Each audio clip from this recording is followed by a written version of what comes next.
बिस्मिल्लाहिर्रहमानिर्रहीम अस्सलाम वालेकुम। आज मैं आपके साथ शेयर कर रही हूँ क्रिस्पी पकौड़ों की रेसिपी। और वैसे तो पकौड़े हर घर में बनते हैं और मुख्तलिफ़ तरीक़ों से बनाए जाते हैं, लेकिन जिस तरीके से मैं बनाऊँगी वो बिल्कुल मार्केट स्टाइल में बनेंगे और आपको ज़रूर पसंद आएंगे। पूरी वीडियो में मैं मुख्तलिफ़ टिप्स एंड ट्रिक्स दूँगी, तो आपने वीडियो को जो है इसके बिल्कुल नहीं करना, लास्ट तक वॉच करना है। तो चलिए आए इसको बनाना स्टार्ट करते हैं। लेकिन उससे पहले अगर आप मेरे चैनल पर नए हैं तो मेरे चैनल को कर दें सब्सक्राइब और साथ में लगे घंटी के बटन को प्रेस करके ऑल पर ज़रूर क्लिक करें, ताकि मेरी तमाम वीडियो सबसे पहले आप तक पहुंच सकें। वीडियो अच्छी लगे तो लाइक भी कर दिया करें और शेयर भी कर दिया करें। तो चलो यहीं बनाना स्टार्ट करते हैं मज़ेदार से क्रिस्पी पकौड़े। तो मार्केट जैसे क्रिस्पी पकौड़े बनाने के लिए यहाँ पर मैंने सबसे पहले लिया है 2 अदद मीडियम साइज़ के प्याज और 2 अदद मीडियम साइज़ के ही आलू हैं। तो मैं आपको बताती हूँ अपने इसको कैसे कट करना है। तो यहाँ मैंने आलू के छिलके नहीं उतारे, आप उतारना चाहें तो उतार सकते हैं, लेकिन मार्केट स्टाइल के अगर आप बना रहे हैं तो बाज़ार वाले जो छिलके नहीं उतारते ऐसे ही बनाते हैं। तो आपने इस तरीके से आलू के पतले पतले स्लाइस कर लेने हैं और फिर इस तरह इनको इकट्ठा करके आपने इस तरह कट कर लेना है। बहुत बारीक भी नहीं काटना है जैसे आप ग्रेट करते हैं, बस थोड़े से जो हैं पतले हों और ना ही ज़्यादा मोटे हों। तो इस तरीके से मैं सारे आलू काट लूँगी, दोनों आलू। तो ये देखिए मैंने एक आलू काट लिया है और इसी तरह मैं दूसरा भी काट लूँगी। और अब मैं आपको बताती हूँ कि प्याज आपने कैसे काटना है। तो मैं यहाँ से हम हाफ़ करेंगे और इस तरह जो है लंबाई के रुख हम प्याज को लच्छों की शक्ल में काट लेंगे।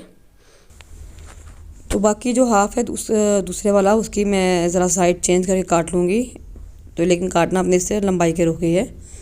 तो इस तरह मैंने एक प्याज जो है वो कट कर लिया है, इसी तरह मैं दूसरा प्याज भी काट लूँगी। तो यहाँ पर मैंने दोनों प्याज काट लिए और आलू और प्याज हमारे कट कर रेडी हो चुके हैं। तो अब इसकी मिक्सिंग शुरू करते हैं। मैंने एक बाउल ले लिया, इसमें मैं डालूँगी प्याज और इसमें मैं डालूँगी आलू कटे हुए। अच्छा, अगर आपने आलू जो है ना मतलब कि पहले काट कर रखे हुए, आपने इसको पानी में डिप कर दिया ताकि ब्लैक ना हो। तो लेकिन जो अगर आपने उस वक्त काटे हैं फिर तो आप ऐसे ही डाल लेंगे। तो यहाँ पे एक छोटी प्याली जो थी पालक की थी वो मैंने इसमें डाली है। और पालक को जो है अच्छे तरीके से वॉश करके डाला करें, ये काफ़ी गंदी होती है। और इसको मैंने बिल्कुल बारीक बारीक काटा है। और 2 टेबलस्पून जाएगा इसमें हरा धनिया। और ये हरी मिर्ची हैं 2 अदद बारीक कटी हुई, इनको मैं इसमें डाल दूँगी। ये मैंने पहले काट कर रखी थी तो ज़रा ब्लैक हो गई हैं। ये कुछ मसाले हैं, 1 टेबलस्पून भर के सूखा धनिया है और 1 टीस्पून ज़ीरा है और हाफ़ टी स्पून अजवाइन है मेरे पास। तो इनको हम क्या करेंगे, मोटा मोटा कूट लेंगे। मैं आपको बताती हूँ किस तरीके से आप कूटें, मैं इस तरीके से हमेशा डालती हूँ। तो इस तरह आपने अपने काउंटर टॉप पे इसको पहले साफ़ कर लेना, उसके बाद इस पर आपने इसको डालकर बेलन की मदद से, ये जो मेरा आटे वाला बेलन है रोटी वाला, तो ज़रा आटा लगा इस पर, तो इस बेलन से आपने इसको जो है अच्छे तरीके से प्रेस करना है। तो इससे क्या होता है, मोटा मोटा कूटा जाता है और इतनी अच्छी खुशबू आती है इसकी। तो और बहुत जल्दी ये नहीं कि ना हो जाता है, हाथों से ये होता है कि थोड़ा मोटा रह जाता है। तो बस ये पीस की मैं इसमें डाल दूँगी। ये देखिए इस तरह मोटा मोटा सा दरदरा सा हो गया है और इनको मैं अच्छे से मिक्स कर लूँगी। यहाँ मैंने नमक ऐड नहीं किया, बाकी सब मसाले मैं बाद में डालूँगी क्योंकि फिर प्याज जो है वो बहुत ज़्यादा नरम पड़ जाएगी।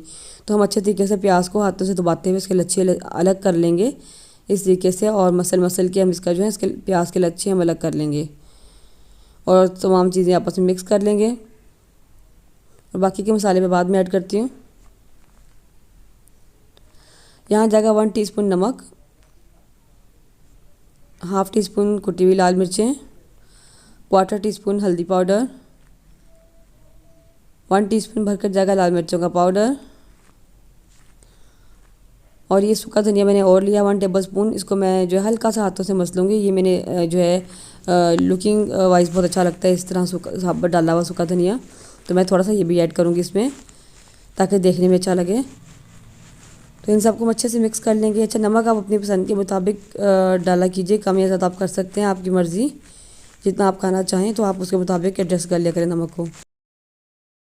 अच्छा, आप इसमें एक सीक्रेट इंग्रेडिएंट डालेंगे जो कि बाज़ार वाले डालते हैं। ये देखिए 1/4 कप मेरे पास यहाँ पे मैदा है और बाज़ार वाले जो है मैदा ही ज़्यादा डालते हैं, और 3/4 कप जो है बेसन है। तो अगर आप मैदा ना डालना चाहें तो आप इसमें पूरा 1 कप बेसन का डाल सकते हैं। और यहाँ पे मेरे पास 1/4 टीस्पून बेकिंग पाउडर है जो केक में डालते हैं, बेकिंग सोडा नहीं आपने डालना। और बिल्कुल पिंच जो है मैंने food colour, yellow food colour डाला है। फूड कलर से ये होता है कि हमने इसमें मैदा ऐड किया तो कलर पकौड़ों का थोड़ा लाइट हो जाता है। तो प्रोफेशनल तरीके से अगर आप बना रहे हैं तो थोड़ा सा फूड कलर आप डालते हैं, लेकिन बाकी अगर आप चेंजिंग करना चाहें तो आपकी मर्ज़ी है, लेकिन मैं आपको प्रोफेशनल तरीके से बनाना सिखा रही हूँ।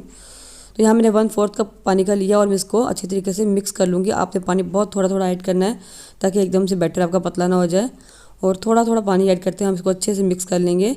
और मैं देखूँगी मुझे बेसन की और ज़रूरत हुई तो फिर आप और डालेंगे। तो आपने जो इसका टेक्सचर का ध्यान रखना है कि कैसा होना चाहिए, ठीक है, क्योंकि बेसन कम ज़्यादा हो सकता है आपका, तो लेकिन आपका टेक्सचर ऐसा होना चाहिए। मैं आपको अभी दिखाती हूँ। तो यहाँ मुझे थोड़ा सा बेसन कम लगा था, मैंने तकरीबन 1 से 2 टेबलस्पून ही बेसन इसमें जो है मज़ीद ऐड किया था। ये मैं आपको दिखाती हूँ कितना ऐड किया है इसमें मैंने, 1 टेबलस्पून ही और ऐड किया है। तो इसमें पानी मैं और डालूँगी। यहाँ पर मेरा 1/4 कप पानी पूरा लग गया था, इससे ज़्यादा मैंने नहीं डाला। तो बस इसको अच्छे से जो है मिक्स कर लेंगे। और ऐसा आपका बैटर होना चाहिए कि बिल्कुल यानी बेसन कम हो इसमें और वेजिटेबल्स ज़्यादा नज़र आ रही हों। तो इस तरह मसलते हुए अच्छे तरीके से हम सब चीज़ों को आपस में यकजान कर लेंगे, तमाम मसालों को। ये देखिए बैटर मेरा ऐसा है। और इसको मैं जो है इस तरीके से, ये देखिए आप देख सकते हैं करीब से। तो ये आप पे डिपेंड करता है कि आपकी वेजिटेबल ज़्यादा हैं तो आपने इस तरह का जो है मतलब इसकी कंसिस्टेंसी रखनी है आपने। तो ये देखिए ऐसे मैं हाथ में उठाऊंगी और इस तरह पकौड़े बनाते जाएंगे हम इसके। तो अच्छा, आपने जो है ना ये पकौड़े फ़ौरन से ही नहीं बनाकर, जब आपने खाने हैं उसी टाइम फ्राई करने हैं, उसी टाइम आपने बेसन के अंदर पानी डालकर इसको घोलना है। ऑयल मेरा यहाँ गर्म हो चुका था तो मैं इसमें पकौड़े डाल रही हूँ हाथ की मदद से। आप चाहें तो चम्मच से भी डाल सकते हैं, लेकिन हाथ से पकौड़े ज़्यादा अच्छे बनते हैं। तो मेरा ख्याल है कि चम्मच से ज़रा गोल गोल से हो जाते हैं पकौड़े। तो अच्छा, आप मैं आपको बता रही थी कि आपने जब जो है पकौड़े जिस टाइम खाने होंगे उस टाइम में फ्राई करना है और इसी टाइम आपने पानी ऐड करना है, क्योंकि पानी डालकर आप पहले जब रख लेते हैं घोल कर तो वो जो है बिल्कुल पतले हो जाते हैं, पानी छोड़ देते हैं। तो असल पकौड़ों का मज़ा यही है कि आपने सब कुछ मिक्स कर लिया और बेसन डाल दिया, और जब आपने बनाने हैं उस टाइम पानी डाल कर इसको घोला और फ्राई फ़ौरन कर लिया। तो और अगर आपने भी फ्राई नहीं करने तो आपने इसमें बेसन डाल के एक बार रख लेंगे, और जब फ्राई करने होंगे फिर आप इसमें जो है इसको पानी डालकर इसको अच्छे से इसका बैटर तैयार करेंगे। तो बस अभी आपने इसको थोड़ा सा जब ये स्टेबल हो जाएंगे उसके बाद आपने छेड़ना, वरना ये टूट जाएंगे क्योंकि इसमें बेसन कम ऐड हुआ है। तो और आपने इसको ब्राउन होने तक पका लेना, जैसे हम आम पकौड़े बनाते हैं। तो ये देखिए यहाँ पकौड़े अच्छे से ब्राउन हो चुके हैं। मैं इनको निकाल लूँगी। तो इनको आपने डालने के बाद फ़ौरन आपने इनको जो है छेड़ना नहीं है, कोई 5-7 मिनट आपने इनको पकने देना है ताकि ये अच्छे से जो है मतलब स्टेबल हो जाएँ और जुड़ जाएँ। ऑयल आपने बहुत ज़्यादा गर्म नहीं करना, मीडियम ऑयल पे आपने इसको फ्राई करना है ताकि अंदर तक पक जाए अच्छे से। ये देखें ये एक बैच रेडी हो गया है और अब सेकंड भी हम तैयार कर लेते हैं इस तरीके से। ये देखें, आप चाहें तो आप चम्मच की मदद से डाल सकते हैं, कोई इशू नहीं है। तो ये देखिए सेकंड बैच भी हमारा रेडी हो चुका है।